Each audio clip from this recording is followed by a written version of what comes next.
Well, good morning. Good to see everyone. For our friends and family out in Gallup, thanks for joining us today as well. So, a study was done about 15 years ago. I would venture to say that that study is incorrect if you kind of look at digital technologies and how they have developed. But the suggestion is that in a person's lifetime, they will spend 90,000 hours at work. 90,000 hours. Put that into perspective.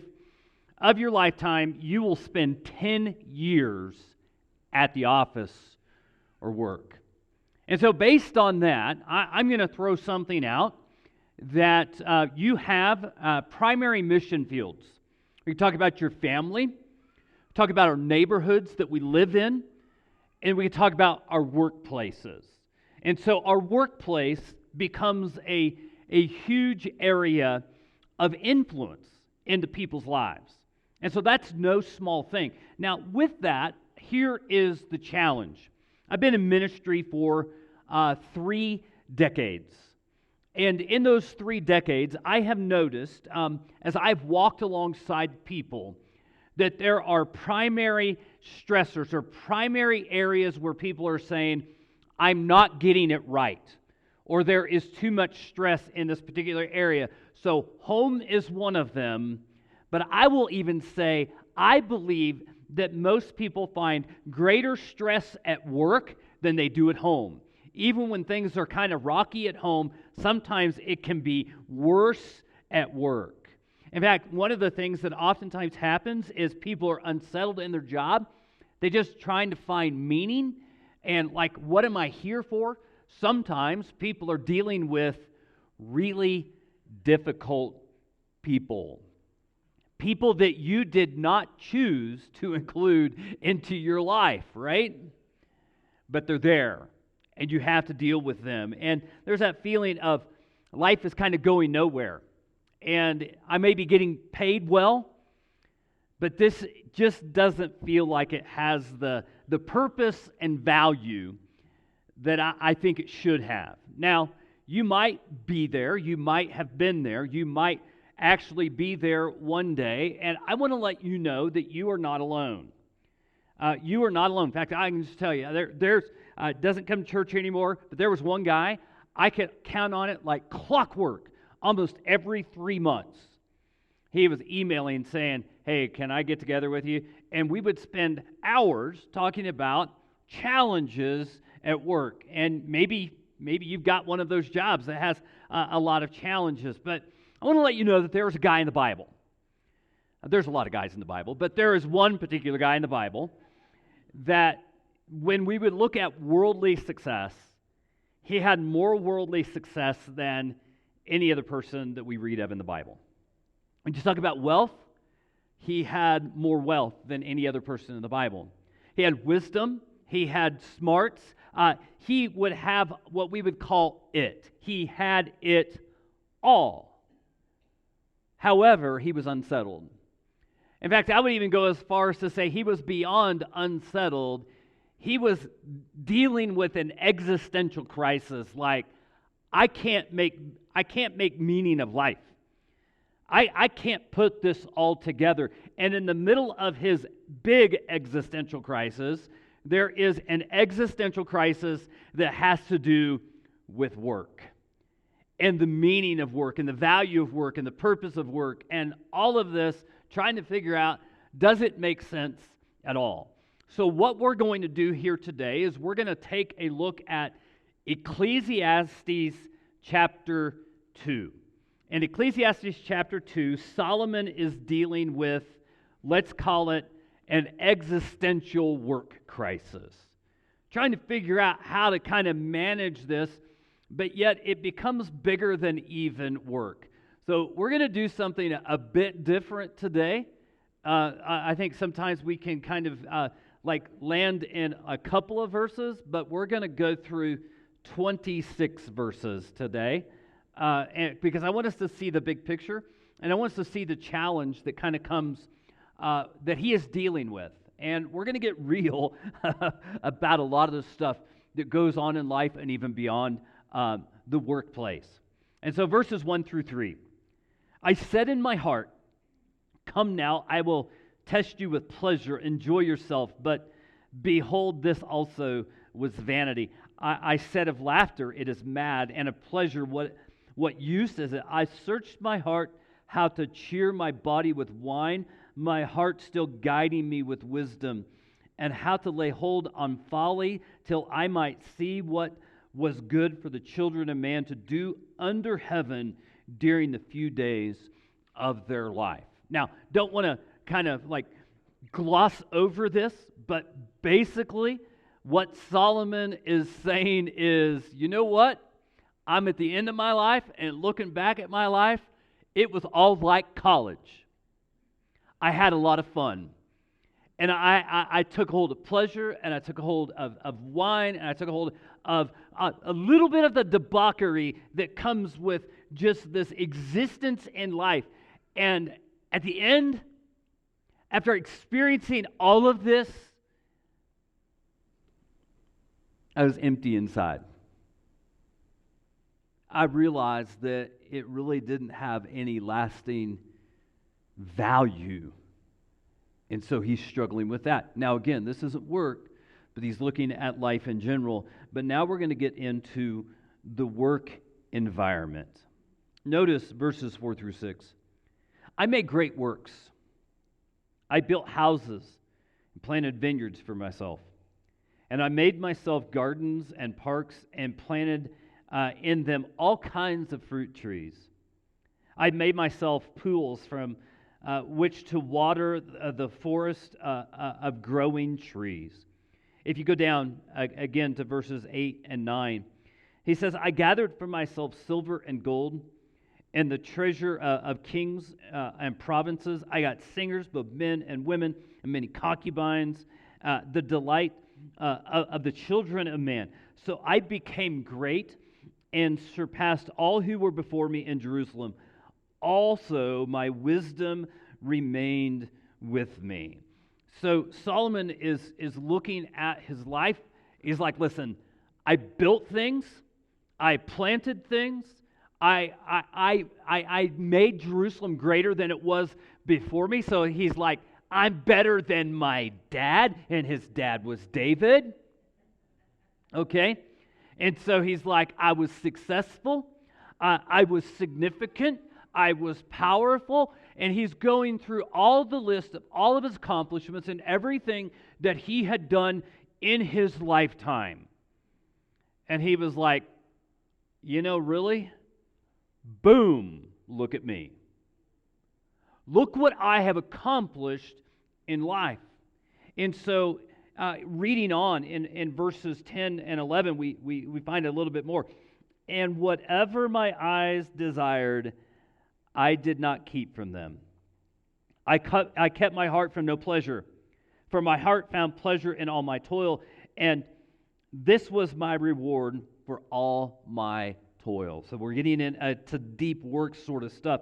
Then I considered all that my hands had done, and the toil, and how I had expanded in doing it, and behold, all this was vanity and striving after the wind, and there was nothing to be gained under the sun.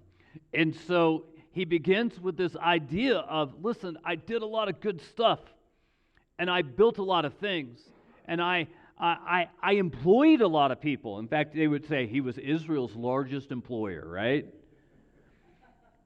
And again, he was able to jockey for position. Many of the concubines and many of the wives that he had were about expanding the reach and the influence of Israel. So he did fun stuff. He was successful and he was building things. But in the end, he still felt empty. He still felt like that was it. That's all that there is. Why? What else is there? And maybe you have been there. Have you ever been there at work? Like you've said, if I just get the next raise, then. Or if I just get the next promotion, then. Or if I could, just feel like I had this level of appreciation at work. How many of you ever feel like your boss does not appreciate you? So guys say here all the time. Y'all, that's a time-sensitive joke. It has a little bit of delay to it. So, but have you ever reached the point where you thought, if I just get this, if I just get this, if I just get this, and maybe it's like, if I can just graduate high school, if I can just, and when if came, you just kind of felt like that was it. I thought I would hear, like birds singing, and the sun would be shining, and all would be right with the world, but yet there's something empty about this all. And so Solomon, looking at all he had accomplished in life, when he had looked back on his life, and he's probably in the twilight years of his life, he's looking back and he's like, wow, that was big, but there's nothing there. I don't feel like I've accomplished anything. And so he begins to have this inner dialogue within himself, and we get to verse 12. And in verse 12 he says, "So I turned to consider wisdom and madness and folly. For what can a man do who comes after the king? Only what has already been done." And so Solomon is kind of like he's examining patterns of life. And so he says, I've considered patterns of life. I considered, wisdom, and I considered madness, and I considered foolishness. I've kind of looked at all the different ways that people can live. And so he's really kind of searching of what is the right path? What is the better path? What is the thing that's going to give us meaning and value? But notice verse 13. In verse 13 he says, "Then I saw that there is more gain in wisdom than folly, and there is more gain in light than in darkness." So he goes through and he kind of makes I'm going to call this a mini conclusion. It's better to be wise than foolish. Right? Have you ever looked at somebody and they're living a foolish life and they keep making mistakes again and again and again, and it comes back to roost and you go, "Told you so." If you're a parent, have you ever looked at your child and you've watched them make mistakes and you go, "You know what? That one's on you. That was stupid." And the Bible says it's better to live wise than foolish. And so he's looking at that and looking at how that comes across to work. But then again, we find that while he concluded that wisdom is better than foolishness, there is also this reality. Let's skip on down to verse 15. He says, "Then I said in my heart, what happens to the fool will also happen to me. Why then have I been very wise? And I said in my heart that this also is vanity. For the wise and the foolish there is no enduring remembrance, seeing that in the days to come all will have been long forgotten. How the wise dies just like the fool." So he considers the fate of the wise man and the foolish man. And you know what he concludes? Both of us die. Both of us die. And there is no lasting remembrance. Now, I did something when I was a youth pastor. We used to have this thing, and we had a youth group of about 20 kids or so in Abilene, Texas. And so during Wednesday nights during the summer, we called this Destination Unknown. And the tagline is, "We can tell you where we're going, but we would have to kill you." And there were some youth kids that would have been a welcome reward. But the reality is every Wednesday night, we went to a different destination. and we would make a lesson out of it. And this was, you got to think, this is way, way, way, way back in the day.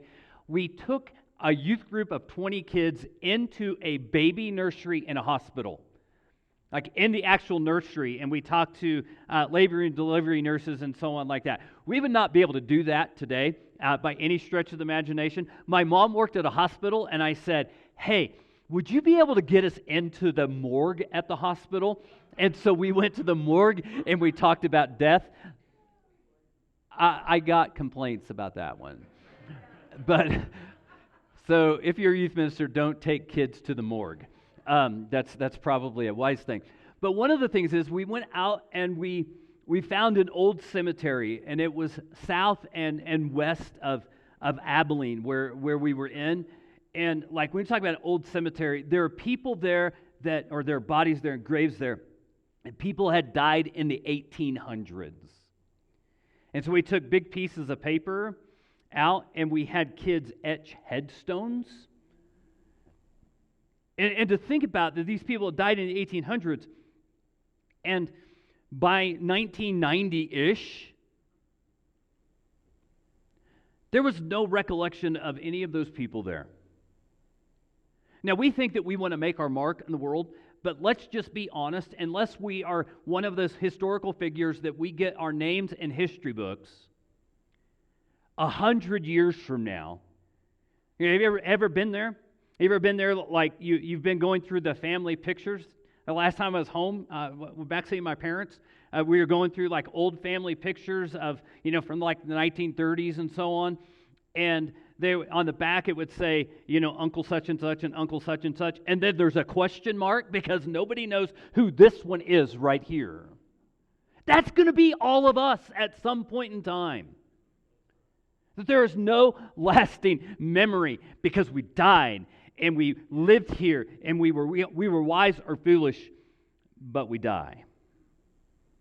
Hey, thanks for that, Brandon, right? But notice verse 17. So I hated life, because what is done under the sun was grievous to me, for all is vanity and striving after the wind. Solomon's looking at his life's work, and he said, I hated life because there's no lasting impression that's going to be left. And really kind of, you think about, why would Solomon hate his life? Guy had everything. I mean, more than any other person would ever have. And if we were to say, this guy had it, he had it. He had everything that everybody in the world says, well, if you get that, you will be happy. And Solomon said, I had that, and I hated life. And here is his thought pattern, and this is super depressing. Pleasures don't please. Work is an exercise in futility. Wisdom doesn't satisfy, and you die. That's Solomon looking at life, saying, man, kind of like, I always think about Nacho Libre, okay, sorry, where he goes, it sucks to be me. And that's basically what he's saying here is life stinks. I mean, you do all this stuff, then you die. I mean, that's it. That's life. And then he goes back to his internal dialogue, and it doesn't get any better. Notice verse 18. He says, I hated all my toil, in which I toil under the sun, seeing that I must leave it to the man who will come after me. So let's be honest that Solomon, he was in the place that he was in because he came after his father David, and he basically inherited it, and he made it bigger and better and more prominent and more expansive. But he says, I hated all my toil because guess what? I'm going to work all my life, and I'm going to leave it to someone else. And I'm going to leave it to someone else, and I'm going to leave it to my kids who may not appreciate it, and they may fart it away. That's really kind of what he's saying. And then you get into verse 19, and he says, and who knows whether he will be wise or a fool, yet be the master of all which I toiled and used my wisdom under the sun. This is vanity. So even more, it is painful to think that I'm going to leave all of my hard work to a fool who is going to undo it all. Ever been there? I served in a church one time that less than a year after I left, it split. And I thought, I just invested so much of my life into that. And it took like that amount of time for it to be undone. And Solomon's kind of looking at it like, I've done all this work, and some bozo is going to come behind me and undo it all. In fact, let's go ahead and look at verses 20 through 23. So I turned about to give my heart up to despair over all the toil of my labors under the sun, because sometimes a person who has toiled with wisdom and knowledge and skill must leave everything to be enjoyed by someone who did not toil for it. This is also vanity and great evil. And how many people work to build an estate and they retire and die and somebody else gets it? So basically what he's saying, what has a man from all the toil and striving of heart with which he toils beneath the sun? For all his days are full of sorrow, and his work is a vexation. Even in the night his heart does not rest. This is also vanity. So Solomon is moved to despair, thinking that all his life he would work and he would endure sorrow and grief over work. He would lose sleep over decisions. He would become successful, and someone would come after him and undo it all. You know what happened in Solomon's life after he died? He had a son named Rehoboam who took over the kingdom, and Rehoboam, in about a nanosecond, destroyed it all. In fact, in very short order, the 12 tribes of Israel became 10 and 2. Because Rehoboam was a tyrant, and he was an unkind man, and most of the nation of Israel said, you know what, you're going to be like that? We're out. So Solomon, what almost self-fulfilling prophecy right here, was saying, my idiot son is going to destroy it all. Now, fortunately, there's a verse 24 through 26. And when I think about this, it's almost like Solomon reaches a point to say, yep, life stinks, but it doesn't have to be that way. Work can be an exercise in futility. Work can be a disappointing sort of thing, but it doesn't have to be that way. There's another path that will lead to fulfillment and joy. There is another path that will bring purpose. There is another path. So let's look at that here real quick this morning. It says, there is nothing better for a person than he should eat and drink and find enjoyment in his toil. This also I saw from the hand of God. For apart from him, who can eat or who can have enjoyment? For to the one who pleases him, God has given him wisdom and knowledge and joy. But to the sinner he has given the business of gathering and collecting, only to give it the one who pleases God. This is also vanity in striving after the wind. So we're going to come back to these verses here in just a few moments, but I want to hold on to this thought for a moment, and I want to go back to the first 23 verses. First 23 verses. Solomon is going through this experiment of looking at life. And my math, I hope I read and counted correctly, but I'm not 100% sure. And if I missed one or two along the way, I still think that the point is exactly the same. But I noticed something as I was reading through the first 23 verses, the number of times Solomon said, I. I. So I went through this, and I think the personal pronoun I is used 30 times in 23 verses. Where Solomon's saying, I. So when you add me and my and myself, that's another 24 times in 23 verses. So 54 times in 23 verses, Solomon's talking about himself. And I think there's something to be seen here. Solomon is examining life when life was self-absorbed, when it was self-centered.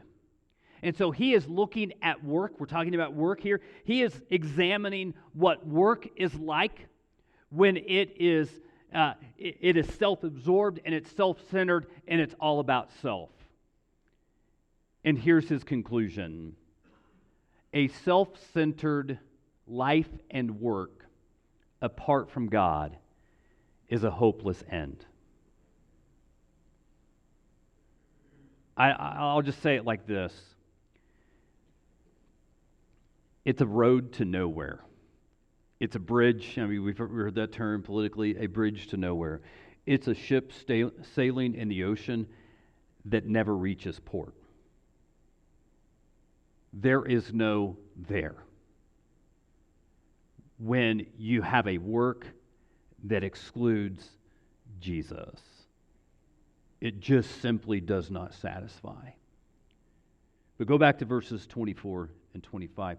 There is nothing better for a person than he should eat and drink and find enjoyment in his toil. This also I saw is from the hand of God. For apart from him, who can eat or drink or have enjoyment? Did you notice this? He says, I saw this as from the hand of God.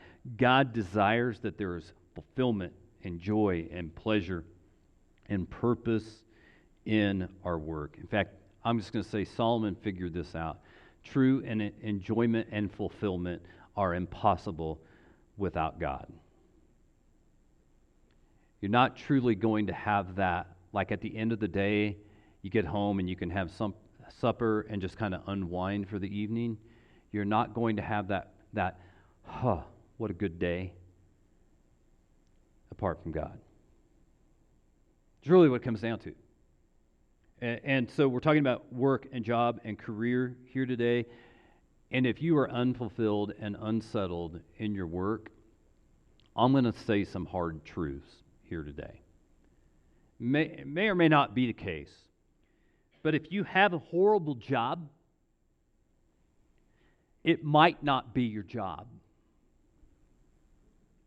If you have a horrible boss, and listen, as a boss, I can tell you bosses are imperfect. When my kids come and they talk to me about their bosses, I can speak from a boss and say, sometimes bosses have a lot on their plate and they make mistakes too. But if you have a horrible boss, it might not be your boss.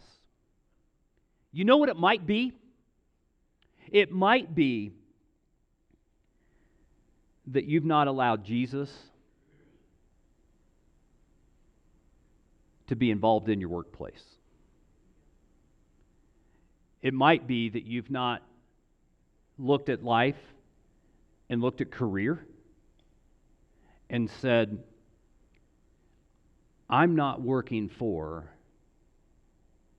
I'm working with and for Jesus. That might be the issue right there. And I know, and I can even say, work in ministry of all places. It's supposed to be all about Jesus. But we can get so caught up in work and responsibilities and deadlines, making money, making sure that this quarter is better than last quarter, all those different things. We get so busy doing all of that we don't even realize that we left Jesus in the car.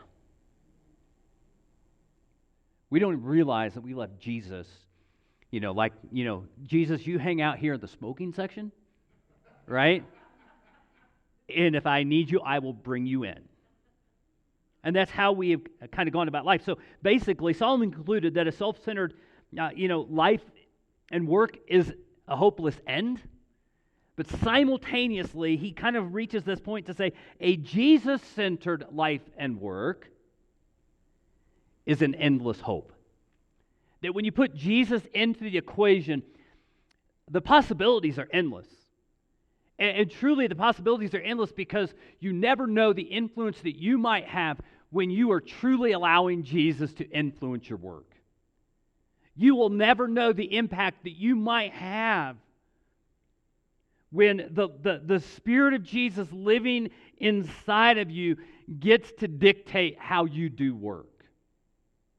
In fact, I'm going to say it like this. This is our bottom line.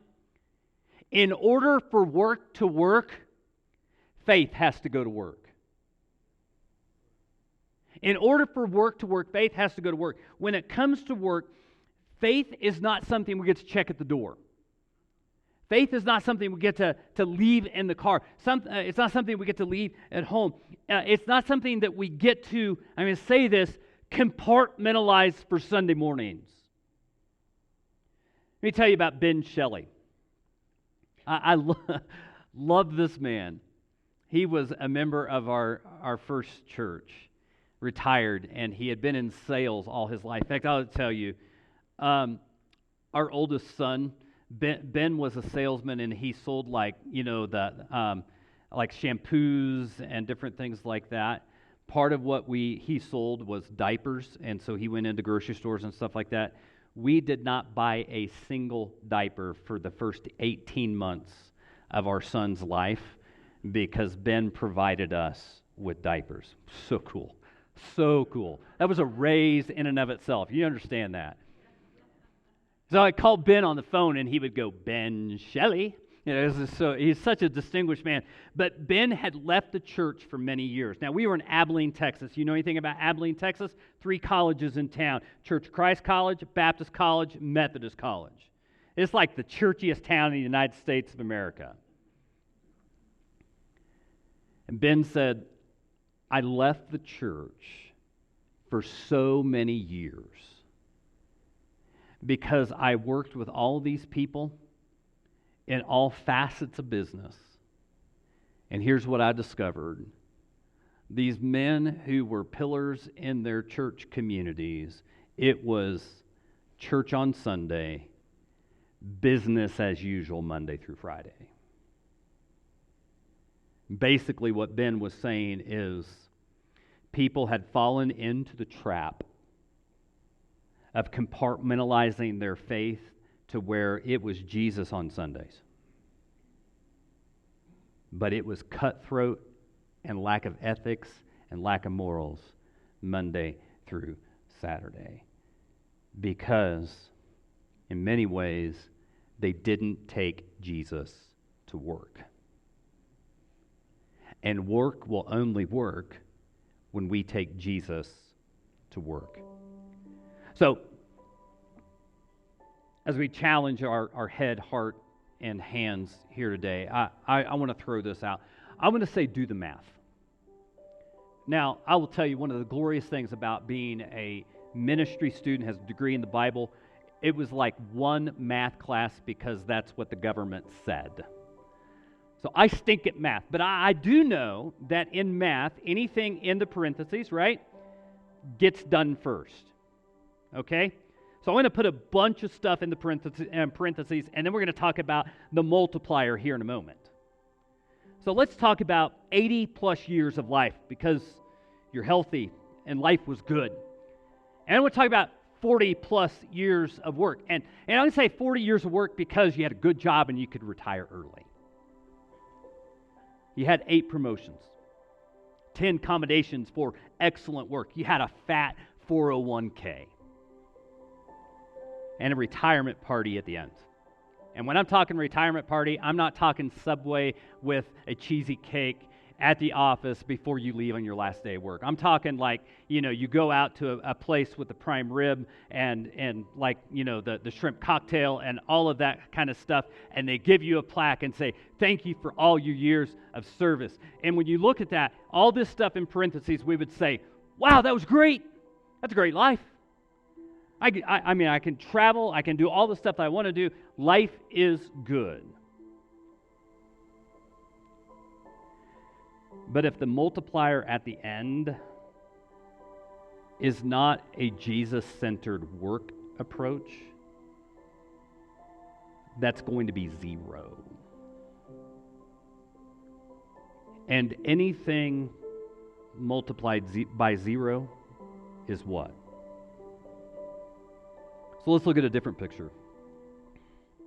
Let's look at 70 years of life because life is tough. Let's look at 50 years of work, 55 years of work because you had to grind it out. Let's look at the fact that, you just kind of worked that job all your life, and maybe a couple of times boss came in and boss said, good job. At the end, you had a little bit of Social Security, you had a little bit of retirement. And at the end of the last day, you got the Subway, you got the long Subway sandwich, right? And you got the cake from Walmart that says, we will miss you, and so on. But person after person after person came up, hugging, crying, pained, imagining what the workplace is going to be without you, because the multiplier was Jesus at the center of your work. In the end, only one of them has value and purpose. In the end, there's one that's zero, and when Jesus is the multiplier, we can't even put a number on it. And so with that, do the math. And understand that God has you in your workplace, and it may have nothing to do with you. But also here, ask Jesus to change your heart for your workplace. It might be that people are jerks. But maybe if you ask Jesus to change your heart for that jerk, your heart will actually change.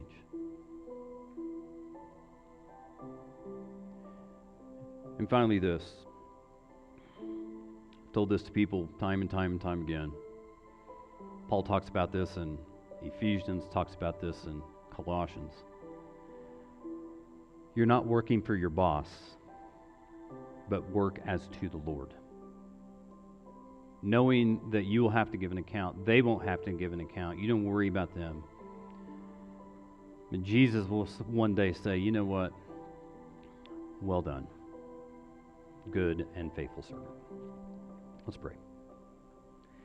Father in heaven, thank you. Thank you for, Lord, I thank you that you've given us places that are imperfect so that we might have a light that shines very bright. So in our workplaces, even if we're the only light that is shining, let it shine bright. Thank you in Jesus' name. Amen.